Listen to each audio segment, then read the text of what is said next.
Habari yako? Marahaba, uko poa? Unaitwa nani? Mimi. Mimi mtu. Unaitwa nani? Unaitwa Kibutu. Sasa unaenda wapi? Uko peke yako sasa? Njia yote barabara lote hili mamangu, unaenda wapi? Unaenda kwa mama? Mama yangu. Yaani hapa amechoka mtoto. Mtoto namna hii anaenda namna hii. Sikia, unasikia? Sikia sasa. Wewe ulikuwa unaenda kufanya nini? Unaenda kuchukua chakula Ujala? Basi msamaria mwema. Umesikia? Mimi msamaria mwema, sawa? Wewe kwa mama utaenda kesho, umesikia?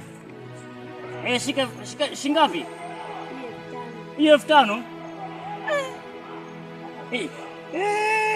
Haki ya Mungu. Hii shingapi? Hiyo 2,000. Jamani, huu kiziwi kweli? Eti kiziwi, huu kipofu kweli jamani? Hii shingapi?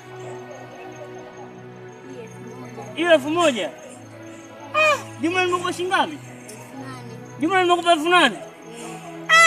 Jamani, hela hizi hapana.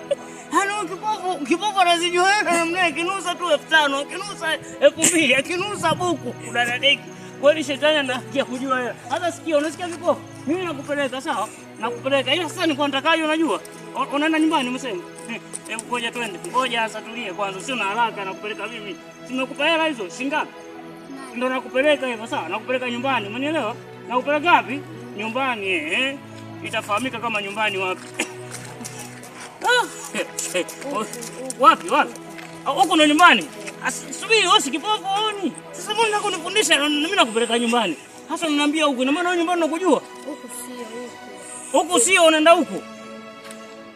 Sawa, sasa sikia. Tunazunguka kwa hivi, kuna njia nyingine ya kule nyuma, tunapita kwa nyuma tunatokea nyumbani kwenu, sawa? Nataka njia hii.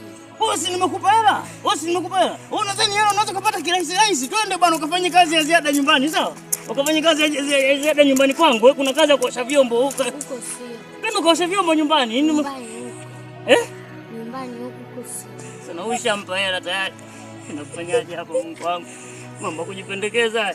Sasa sikia, unasikia? Mimi nataka nikakuponye, nataka nikakusaidia ukaone, sawa? Ukaone macho. Nyumbani kwangu nina dawa ya kuweka macho mama. Nina dawa. Wapi? Huko na nyumbani. Ngoja kwanza Kibutu. Umesema unaitwa Kibutu Jina lenyewe Butu kweli Kibutu. Huko ndo nyumbani kwenu? Kwani kaongea na mama yako lazima nikuoe safari. Twende.